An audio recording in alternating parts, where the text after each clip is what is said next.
Jonathan Wells stood in the pristine white hallway of Cedar Springs Medical Center.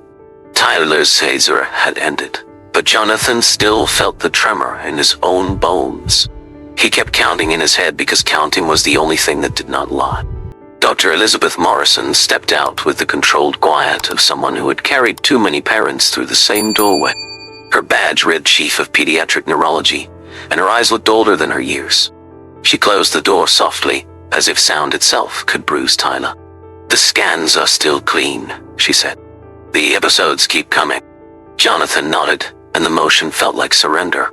Through the glass, Tyler lay small beneath the ceiling panel above the bed. Jonathan noticed a tiny brand name stamped into the plastic, almost hidden by glare. It said Lumenvale, and he looked away before his mind could decide it mattered. Outside the lobby doors, protesters gathered behind barricades. Someone had leaked that the PharmaCorp CEO could not protect his own child, and strangers were feeding on the irony. Jonathan heard chanting and felt the thin line between grief and humiliation snap tighter. Some of you watching from big cities or small towns know what it feels like when a private pain becomes public. Jonathan knew it now, and he hated that his son had been dragged into it. He promised himself Tyler would not become a symbol. Tyler's eyes opened, glassy and exhausted. He tried to speak, then flinched and turned his face away from the overhead light. "Daddy," he whispered, "why do the bright lights make my head feel wrong before everything goes dark?" Jonathan leaned close and kissed Tyler's hair. "We're going to figure it out," he said, even though his certainty was cracking. A nurse adjusted the curtain without meeting his eyes. Rebecca, Jonathan's assistant, entered with her phone already unlocked. Her expression looked like a professionally managed emergency. "The Medical Tribune is running a front-page story tomorrow," she said. "The board wants you on a call in 1 hour." Jonathan stared at his own face beside Tyler's in a leaked photo. He imagined investors reading it like entertainment, while Tyler lay breathing through fear. His stomach turned as if he had swallowed metal. If you have ever felt powerless in a place that promises answers, tell us in the comments. The board call felt like a courtroom wearing suits instead of robes. Patricia Chen, head of legal affairs, spoke about reputation, liability, and controlling the narrative. Jonathan listened, then heard himself ask one small question that made people uncomfortable. "Do you hear my son asking for help?" he said. The line went quiet, and no one answered it. When the call ended, Jonathan sat alone with the hum of his phone. Anna arrived that evening with travel still in her posture. She held Tyler's hand until his breathing softened, then pulled Jonathan into the hallway. Her voice shook, not with anger, but with fear. "Keeps telling you about the lights," she said, "and you keep letting powerful people talk over him." Jonathan tried to argue, but the words refused to come. Hannah said Tyler had been whispering about a buzzing sound for days. She said he tried to tell a nurse, but the nurse only smiled and moved on. Jonathan felt sick thinking of how often a child's warning could be mistaken for nerves. That night, Tyler slept under softer bedside light and did not seize. Jonathan sat in the chair and watched, afraid to blink. He wondered how many calm nights he had missed by listening to everything except his son. The next morning, Jonathan tried to reclaim one normal act and took Tyler to Cedar Springs Market. The store was bright, busy, and full of ordinary families doing ordinary things. Tyler moved slowly beside the cart, blinking too hard. Halfway down the dairy aisle, Tyler grabbed Jonathan's sleeve. "Start him," he whispered, staring up like the ceiling was an enemy. Jonathan felt panic rise like water in his throat. A teenage employee stepped closer, but kept his hands to himself. "Mr. Wells," he said, "I'm Miguel Santos. I volunteer in the pediatric wing." His voice was careful, but his eyes were steady. Jonathan's instinct snapped to the thing he knew best, control. "We're fine," he said sharply. "Please do your job." He hated how quickly the words came. Tyler's shoulders tightened, and his breathing changed. Miguel glanced at Tyler's face, then guided him toward the bakery corner where the light felt warmer.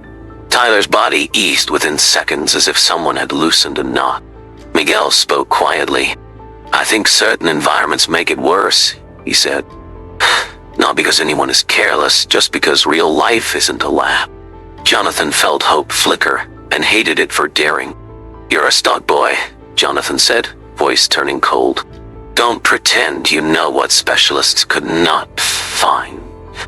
The sentence sounded like a door slamming. A customer complained, and store security arrived. The guard looked at Miguel's uniform and Jonathan's suit and decided who mattered. "Step away," the guard said. Tyler stared up at Jonathan with wet eyes. "He listened," Tyler whispered. "Why won't you listen when I say the lights hurt?" Jonathan pushed the car to check out and left too fast. In the parking lot, Tyler vomited from fear and exhaustion. Jonathan held him and felt his own dismissal land like a bruise. He whispered, "I'm sorry," but Tyler's eyes were already closing. That afternoon, Jonathan sat in Dr. Morrison's office and repeated what Miguel had observed. Dr. Morrison's patience tightened into something sharper. "Mr. Wells," she said, "you cannot build hope on a teenager's guess." Jonathan pointed to the folder of test results on her desk. "What if we keep looking everywhere, except where Tyler is living?" he said. Dr. Morrison folded her hands and ended the conversation with protocol. Jonathan left feeling dismissed twice, once as a parent and once as a person. That night, Tyler slept under soft light again and did not seize. Jonathan stared at his son's face, as if it might give him permission to believe. He found Tyler's drawings in a folder and opened them one by one. In every drawing with harsh ceiling light, Tyler's stick figure lay down with jagged lines around his head. One drawing showed a nurse holding a clipboard with nothing written on it. The next morning, Tyler had his worst episode yet during a routine exam. The overhead brightness was harsh, and Tyler begged in a thin voice for it to stop. The nurse kept saying it would be quick. Tyler seized hard enough to steal sound from the room. Dr. Morrison rushed in too late to prevent it and stood there afterward, pale and shaken. She looked at Jonathan like she could finally see his terror. "I should have listened sooner," she whispered. The words carried regret, and Jonathan felt them break the room open. He hated that it took pain to earn attention. Later, in a quieter corridor, Dr. Morrison admitted what pride had made her deny. She had been afraid of chasing the wrong cause and looking foolish. Hannah's eyes filled as she answered with a steady voice. "Looking foolish is not the worst thing that can happen," Hannah said. "Losing him is." Dr. Morrison nodded as if she had been waiting for someone to say it.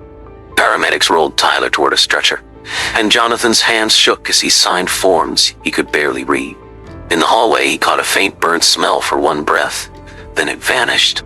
He stared at the ceiling as if the building could confess. Patricia called and said the board was meeting without him. "They think you're distracted," she said, as if a father could be anything else. Jonathan ended the call and stared at Tyler's face, searching for an answer in the quiet. Instead of going straight back to the wing, Jonathan asked the driver to stop at Cedar Springs Market. The paramedics stared at him, stunned, but Jonathan did not argue. "I need the person who watched my son," he said. Miguel was in the break room eating a small lunch beside an open textbook. When he saw Jonathan, he stood up so fast his chair scraped. "Is Tyler okay?" he asked, and worry spilled out before pride could stop it. Jonathan swallowed his shame. "You were right to speak," he said. "I was wrong to shut you down." Miguel's shoulders loosened, but his eyes stayed cautious. Miguel opened a worn notebook filled with careful notes and short observations. He spoke without pretending to be a doctor, only someone who paid attention. "My little sister Rosa had episodes when she was Tyler's age," he said. "We couldn't afford specialists," Miguel continued. "So I learned to watch rooms, not just charts." Jonathan listened, and the room felt suddenly smaller than the problem they were facing. When Jonathan left, the store manager confronted Miguel about complaints. Miguel's face tightened, and Jonathan heard the cost of speaking up. Jonathan stayed and told the manager Miguel had helped a child in danger. His voice was calm, but it carried a new kind of authority. The manager backed down, and Miguel exhaled like he had been holding his breath for months. Jonathan realized he had used power for the first time without hurting someone. Back at the hospital, Dr. Morrison met them in the corridor and stiffened at the sight of Miguel. Her voice snapped into authority like armor. "Mr. Wells, this is not appropriate," she said. Jonathan stepped closer and refused to retreat. "He is the only person who reacted when Tyler warned us," he said. "If that embarrasses us, maybe we deserve the embarrassment." Miguel lifted his hands slightly, showing respect for boundaries. "Doctor," he said, "can we observe Tyler in the same room conditions where his fear begins?" Dr. Morrison's jaw tightened, then her eyes flickered toward Tyler's door. Inside, Tyler stared at the ceiling and began to tense. Jonathan saw the fear arrive before anyone named it. Dr. Morrison watched Tyler's pupils, his breathing, the way his small hands curled. "Lower it," Jonathan said to the nurse, and the nurse obeyed without waiting for permission. Tyler's shoulders eased as the brightness softened. Dr. Morrison stared at Tyler as if seeing him for the first time as a boy, not a case. "I dismissed this too quickly," she said, and the admission had consequence in every syllable. Jonathan felt anger drain into something heavier, grief for lost time. Dr. Morrison quietly ordered a review of the room's maintenance history. The administrator arrived with a tight smile and a folder of policies. He warned about unverified claims and stressed that the facility met standards. Dr. Morrison asked for lighting records and maintenance logs, and he promised them soon. The words sounded like a delay dressed up as reassurance. Jonathan watched the administrator leave and felt the system closing its fist. Miguel shifted his weight, like someone used to being moved aside. That night, Rebecca forwarded Jonathan an anonymous email with no signature. The message said a maintenance page had been removed during a rushed inspection. Jonathan stared at the screen and realized someone had been tidying the story while Tyler suffered inside it. A journalist called Jonathan directly and asked whether PharmaCorp grants had supplied equipment to the pediatric wing. Jonathan froze because he did not know the answer.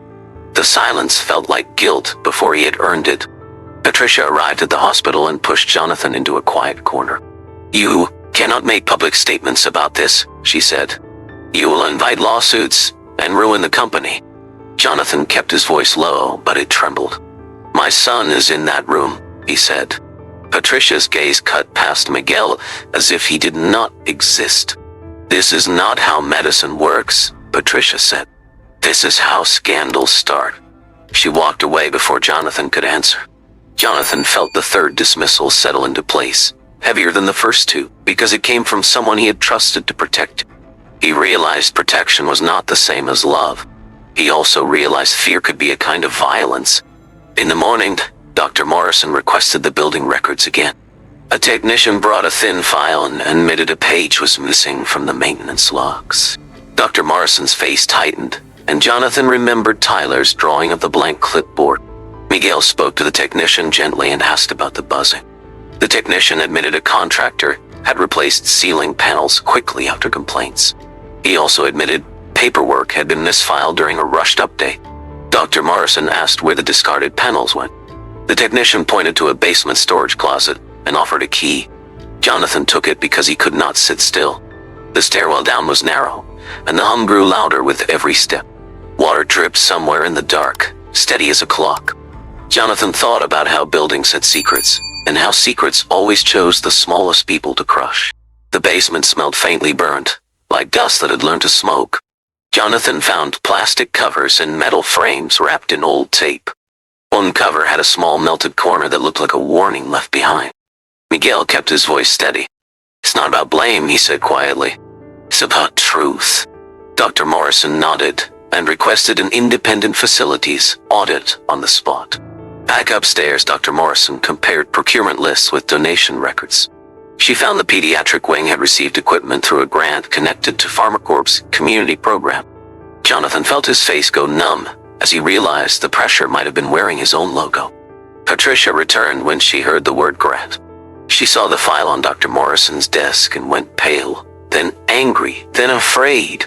"This cannot come out," she said, voice shaking. Jonathan looked at her with a calm that frightened even him. "My child comes first," he said.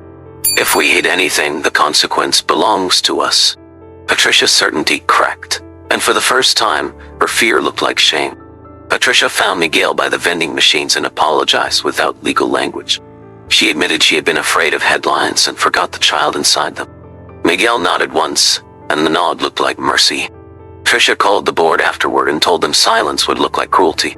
She said they needed transparency and independent oversight, not denial. Jonathan watched her choose truth over control and realized she was finally paying the price of her dismissal. Jonathan chose a press conference at the hospital entrance. Dr. Morrison agreed to stand beside him and Hannah squeezed his hand like a promise. Tyler watched from inside through the glass, holding a crayon like a shield. "If this story reminds you of someone who keeps getting ignored, share it with them." Jonathan stepped to the microphone and spoke without a script. "My son's suffering became a headline," he said, "and I let pride decide who I listen to." His voice cracked once, then steadied. He gestured toward Miguel. "Miguel Santos noticed a pattern because he cared enough to watch," Jonathan said. "He did not replace medicine, but he helped medicine see what it was missing." Dr. Morrison spoke next and did not protect her ego. She admitted she dismissed the concern because it came from the wrong person in the wrong clothes. "That was my failure," she said. A reporter asked what started the investigation. Jonathan answered with the smallest truth. "Tyler told us the light felt wrong," he said. Hannah covered her mouth, and Miguel blinked fast. Dr. Morrison held up the procurement sheet and pointed to the vendor stamp. "This name," she said, and cameras zoomed in. Jonathan heard it and felt the hallway memory flare back into meaning. "Lumenvale," Dr. Morrison said, and Jonathan's stomach dropped as he remembered seeing it once above Tyler's bed and looking away. The smallest detail he dismissed became the thread that led to the truth. Within hours, PharmaCorp's stock dipped again, and Jonathan felt the impact like a public slap. Then messages arrived from parents who had watched their own children suffer and felt unseen. Jonathan realized the crowd could be sharp, but it could also be kind when given the chance. In the weeks that followed, Cedar Springs audited its facilities. PharmaCorp opened an independent review of its grants and vendor oversight, with public reporting and external supervision. Jonathan accepted strict oversight of his role and stopped calling it punishment. One afternoon, Tyler asked for crayons and drew Miguel a small picture of a boy holding a lantern. He wrote Miguel's name with careful, uneven letters. Miguel folded the drawing and carried it in his pocket like proof that he mattered. Tyler's care continued under Dr. Morrison's supervision, with attention to the real rooms where Tyler lived in fear. Tyler began to sleep longer, laugh more, and draw fewer jagged lines.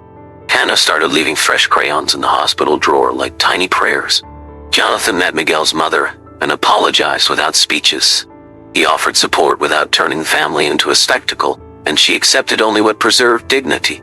Jonathan learned that dignity was also a kind of medicine. If you felt that turn in your chest, tap like some old people find stories like this. 6 months later, Tyler returned to school with a cautious smile and a backpack full of crayons. He still flinched in certain bright rooms, but he no longer felt alone inside the fear. When he drew ceiling lights now, he drew them softer, and he drew himself standing. Jonathan launched the Tyler and Rosa Light Safe initiative, funding independent audits and safer room upgrades for pediatric wards in underserved hospitals each year, with transparent reporting and oversight. The program also created scholarships for working-class students who demonstrated exceptional observational skill in caregiving settings. Dr. Morrison helped design training that teaches clinicians to treat patient observations as data, not noise. Jonathan learned he could not undo the months he lost to pride, but he could spend the rest of his life making sure other families were not forced to beg to be believed. Tyler learned something too, something a child should never have to learn so young, that sometimes the smallest voice in the room must become the loudest truth. How would you rate this story out of 10? We are curious about your feedback. If you have any suggestions, share them with us in the comments. Like every YouTube channel, our channel needs support. If you want to support our channel, please click the subscribe button and turn on notifications. Thank you in advance for your support. Disclaimer. This is a dramatization inspired by real events and people. Some details have been changed. This is not medical or legal advice.